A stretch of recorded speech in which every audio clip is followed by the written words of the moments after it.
Hello, it is Matt Munson here for the long-awaited new episode of The Rise of the MattMobile. First thing I want to do is say thank you to everyone who has either commented or emailed me or posted somewhere about wanting a new episode and an update. Finally, your time has come. And today's episode is really going to be a lot about my second Batmobile. That's right, I have two now that's currently up for sale. I'm going to divide this video up into three different segments, and I'll put little links below so you can skip ahead if you're only interested in one particular piece of the show. First section, what I want to do is give a little history about how I got from where I was to where I am today. Second part, I'm going to do a walk around of the car that I have for sale, show you all the details, show you what's going on inside and out. And lastly, I want to answer some questions about the car that I have for sale. Frequently asked questions in the hopes that things that might be going through your mind as you're looking at it, hopefully I can address those for you and save you some time. Very wise man from the movie Contact once said, "Why buy one when you can have two for twice the cost?" And honestly, that's kind of the trap I fell into. The backstory goes something like this. It was about 30 years ago that the idea first entered my head of owning a Michael Keaton Batmobile. Like literally 30 years ago. Movie premiered June 23rd, 1989. So we're very rapidly coming up on the 30-year anniversary. And over the years, I kept sort of looking into it. Like once the internet kind of came up to speed, I became aware that there were people making and selling shells, but there was a lot of mystery surrounding it, and I didn't really have the money to do it. Time moved on. And about 7 years ago, I really decided to dig in and give it a try. That was about the time I moved from Ohio out to California, bought a house, and figured what better place to build my dream car than my own garage. So I bought a Chevy Caprice. This is all in the Rise of the Mattmobile series if you want to go back and check out old episodes. Stripped it all down, got the shell, got the car stretched, got a new workshop, and then it kind of stalled. And there was a lot going on in my head at that time, and I'll walk you through a little bit of that. When I built my R2-D2, which was, almost 12 years ago now, that was a big challenge for me. Like I had to learn a lot of new skills to do that, and it was a big piece of work. That was the biggest thing I'd ever built, and it seemed to me at the time that was sort of a test bed for Batmobile building. Not that they're the same, but I wanted to see if I could do something bigger that required me to learn new skills. And the R2-D2 project went really well. In fact, he's sitting right in front of me, and I'm really happy with the results. So I figured, and here's the key part, I figured how hard could it be to build a car? And for those of you who are car enthusiasts or car building people, you know the answer to that is it can be really hard. So I started on this journey of learning how to do car stuff. So that meant learning how to do bodywork, how to weld, how to do metal fabrication. And I wasn't even thinking about how do I make an engine run, or how do I plumb a brake system, or how do I wire the electrical system of a car. My main goals were just sort of fabrication, bodywork, how do I get the shell on the body? And a couple things occurred to me over time. The real important one is that it occurred to me that I'm not a good welder. Like welding takes a lifetime of practice. It takes a half hour to learn, but it takes a lifetime to get good at it. And I'm not a good welder. Like I'd weld stuff together and I'd be like, that looks great. And then, a couple days later, I'd sort of kick it accidentally and the weld would snap. I'm sort of overselling that, but what really occurred to me is my life, my safety, and perhaps the safety of a passenger would be dependent on my novice skill set. And I think when it comes to something like an R2-D2, that's really not a problem. Like worst case, he stops dead in his tracks, R2. So there's much lower risk to physical bodily harm with an R2-D2. But with a car, man, if you're going down the freeway and one of your crappy welds decides to give out, you could die. So I considered that, and I sort of came to the realization that I'm not the guy to get this thing done. So that was step one, realization number one. And that took me years to get to. So step two in the process was, let's start working with vendors and service providers to get the car built. So I would hire people to come in and like weld up the frame, stretch the frame. I would hire people to extend the drive shaft. This seemed like a good idea. And what I really discovered over time is, and I'll be gentle to the industry and say that maybe I'm just bad at selecting people to work with. So I worked with a bunch of people who they were either selling me something or they were providing a service, and it just all went sideways, and I lost a ton of money, a lot of heartache, made some enemies, got ripped off, took some folks to court. Yeah, there's some terrible people out there who will take your money and not do what they say they will do. So that all happened, and I kind of just thought, okay, maybe a better idea is to go a different direction. So now like 6 years have gone by, and I'm starting to get kind of heartbroken and burned on the whole process. So what happened was this second Batmobile, the one that I'm currently selling, came up for sale. And what went through my mind is, I'll buy this, and this will get me much farther down the road towards having a completed Batmobile. I can sell off the MattMobile and all of its parts. I can sell the chassis, the engine, the shell, and pay for most of this second car. Seemed like a good idea at the time. And again, the thought was that'll get me that much farther down the road to completion. So when I looked at this second car, looks great. A lot of the shortcomings of the shell I have were addressed in this second car. I could see it clear as day. And that seemed like a great thing to me. So I bought this car, had it shipped to California. And what's interesting is when I sort of do this with the two cars I have, the MattMobile and what I call the Canada car, they actually sort of balance out. Like they each have strengths and weaknesses. They've each got advantages and disadvantages. The real strength of the Canada car is that the body's great. It's in great shape. All of the problems in the other car were addressed. The body's all straight. It's mounted. It's got steel glassed in. It's rock solid. It fits together. Great. But the MattMobile already has an engine in it. It has a transmission in it. It has brakes. It has a suspension. There's a lot of stuff that the MattMobile already has done to it that the Canada car doesn't. So ultimately, what I did is I sat there doing this for a couple weeks and basically just decided to push ahead with the MattMobile. And a large part of what made that decision come out the way it did was just history, right? The MattMobile is where I started, and I wanted to see that project through. So with that new information and train of thought in front of me, I've contracted out with another person to help me finish the MattMobile, and that's the stuff I've been posting progress for on the Rise of the MattMobile Facebook page and my blog. So if you haven't already, you can go to Facebook and check out Rise of the MattMobile. There's photos, there's write-ups, all kinds of progress on what's going on with the MattMobile, which leaves the other car, which I now want to sell. And so here we are. So let's move into part 2 of the video, where I'm going to walk you through some video I shot just the other day of the car and tell you what it's all about. Here we are looking down the front of the car. A couple things to notice right off the bat. Out of the nozzle, that main hole in the front of it, the little thing that shoots out of the front is in the cockpit. It was taken out for shipping. You can also see the bumperettes that go up under the front fenders are lying on the ground.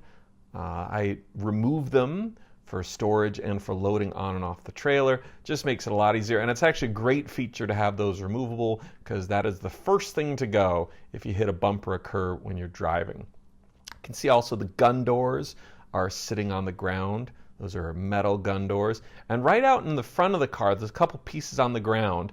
And one of the really interesting innovations that the maker made on this car is the side air intake cones, the vents, are halfway removable.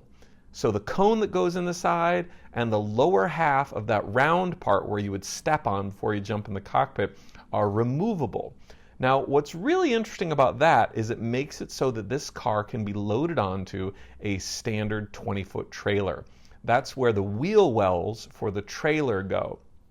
Otherwise, you have to get a trailer that, like, the bed is above the wheel wells, and that makes it a little harder to load onto. So those are removable. So it takes away from the screen accuracy, but it makes it much more usable.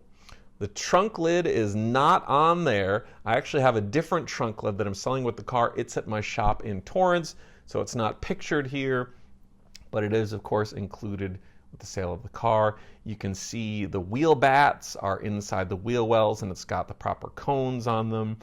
It does not include the Ferrari taillights.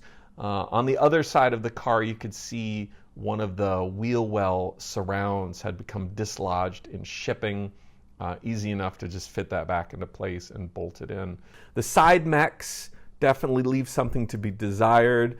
I'm actually currently working on a set of those in resin, which if you want to buy the car, I'll be happy to set you up with one of those. Now we're taking a look at the cockpit. That space right in front of there, that's where the steel vents go. I have a set of those. And what I'm really showing off here is there's a lip that the windshield glass sits into. A lot of Batmobiles, you just bolt the plexiglass in from the outside, but this maker made a little lip that the plexiglass fits into. See that little circle right there? That's another one of the artistic flourishes that the maker built into this car. Usually there's like a little latch release piece there with a little sort of inset speaker thing.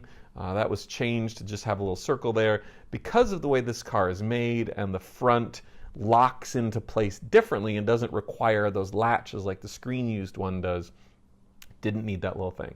You can also see here, see where the snout, there's like almost a hood there, and that whole thing lifts up. So if you want to access the engine compartment, you can see the cuts alongside and along the front. That whole thing lifts out to access the engine compartment. Very different than the actual car, but much like those air intake vents, it's an enhancement that really adds a lot to the utility of the car, but it does take away from the screen accuracy. So again, rather than having to unmount the whole front half of the car, you just lift that thing up to get access to the engine compartment.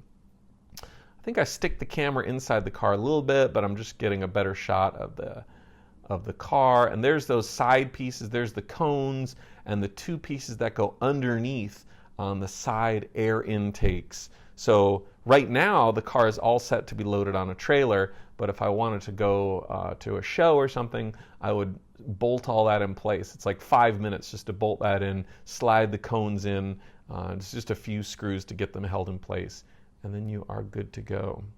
All right, and here we're going to go back inside, take a little look around. There you can see the engine compartment. You can see there's a transmission tunnel. There's the engine mounts. That's the front suspension. There are brakes on there. I don't know anything about them. I don't know anything about the suspension. I don't know where it came from. I thought it was from a Mustang, but I really don't know. Another one of the little artistic flourishes, that's a window on the real car, but it was just sort of added this ring, give a little artistry to it. And here we're taking another look at the bumperettes. You can see the paint's been dinged up a little bit in shipping. I think if anyone were to tackle this as a project, you'd want to give it a good wet sanding, maybe even give it a new coat of paint. Hey, there's me in the reflection. Awesome. There's another one of those little circle things on the side that was modified from the real one. And there's a shot of the air valve, and this is again that removable air intake thing. Nice clean lines, very crisp body. That's a little step plate. You need a little bit of rubber to go in there. There's where the gas cap goes. And yeah, if you compare this to the other bodies out there, it's really had a ton of work done to it. Seam lines are all nice and cleaned up, all gone. Be hard pressed to find a seam line on this. It's very clean, very straight. Doesn't have the type of sagging and warping that's present on other cars I've seen and have intimate experience with. Here's a little look at the rear suspension. Looks like I'm leaking some differential fluid there, but you can see the fabricated interior, or I should say the chassis. It does have an axle. It's got drum brakes on the rear. You can see all the tube steel that was used to build this thing up. Pretty darn exciting. Yeah, so little dings here and there that either got introduced from transport. My friend Bill's given it a nice little high gloss polish. Yeah, it actually got a lot of dust on it from sitting in the hangar for a few months, but cleaned up pretty nicely. And here what I'm doing is really just showing how there's no seams. That's usually where you find a nice seam line down the center of those rear fins. But a lot of attention's been paid to clean it up. There's a few little dings in the fender I'm bringing attention to. And what's really cool about the rear fenders is, for those of you who are familiar with your Batmobile lore, these fenders have been widened out to the original width of the car. Most of the cars out there have lineage to a Six Flags car, which was 4 inches narrower at the rear than the screen used car, and they did that so it would fit in transport trucks and onto trailers easier. But this has the original width rear, so that's a pretty cool feature. You can see some paint drips there. They'll need to be cleaned up. Gonna get a little look inside the cockpit. There's another one of the step plates that needs like a rubber matting in there. Here's a closer look at those gun doors. These are all metal. And you can see here, it's not perfectly set in place, but the seam between the front hood and the main body is really clean and level. A lot of work went into making sure the shell was nice and straight. Here I am in the cockpit. It's got a little dusting of rust on there. I'll need to scuff that up and get rid of that. There's the little nose cone from the front. Some weird chairs that were included. There's the plex that goes for the windshield. There's no steering wheel on it, but it does steer. Little intake scoop isn't hollow. It's just another view of the gas cap. And that pretty much wraps it up for the walk around. I think I pretty much covered everything. I do have a bunch of photos available, so if you want a more detailed look, shoot me an email. Let's move on to part 3, which is frequently asked questions. The number one question I am most commonly asked is, can this car be made to drive? I have an answer for you, but it's conditional. The answer is yes, absolutely. However, I don't know what it will take. If you listen to the first half of my video, the big reveal was, I'm not a car builder, and I recognize my shortcomings when it comes to building a car. I'm not a person who can confidently tell you the amount of work, the amount of time, or the amount of money it will take to make that car drivable. It was built with the intent of becoming a driver one day. I bought it with the intent of it being made into a driver one day. So yes, it can be made into a driver, but I don't know how to do it. So asking me how to do it, I'm the wrong guy to ask. If you want to come and take a look at it, bring a mechanic with you, bring a fabricator guy with you, or girl, that's fine. Take a look at it, go over the fine-tooth comb, and you can determine for yourself. Question number 2, what's your best price on the car? My best price on the car is what I'm asking for. That's what it's listed for. If you want to make me an offer, I will certainly consider it. But asking me how low I'll go, like, I don't have an answer for that. How low I'll go is what I'm asking for. Like, when I thought of how much I want to sell it for, that's the price I listed it for. I will include in the description the full write-up I made for the car, and I think that'll address most of the questions anyone might have about the car. I think some of the things I overlooked when I was doing the write-up was I didn't mention that the gun doors are made out of steel. I didn't mention that the cockpit is a little weird because there's like no leg room. Like, the firewall is directly underneath the dashboard. And I don't know why it was done that way, but in order to make it drivable, one of the things you need to do is extend out the cockpit so there's room for your legs. Another question is, where is the car located? It is currently in Oxnard, California. If you want to come and take a look at it, no problem. Drop me a line, shoot me an instant message, post in the comments below. Come by and check it out. I'll need to schedule a little bit because I don't live in Oxnard, but I'll be happy to come up and meet you there to check it out. All right, everyone. Well, thank you so much for watching this update to Rise of the Mattmobile. I hope to have some pictures of progress on the actual Mattmobile, and with any luck, I'll be able to sell car number 2 in no time. So please be sure to like and subscribe and all that good stuff, and comment and ask me questions and everything. And as always, we will see you for the next one.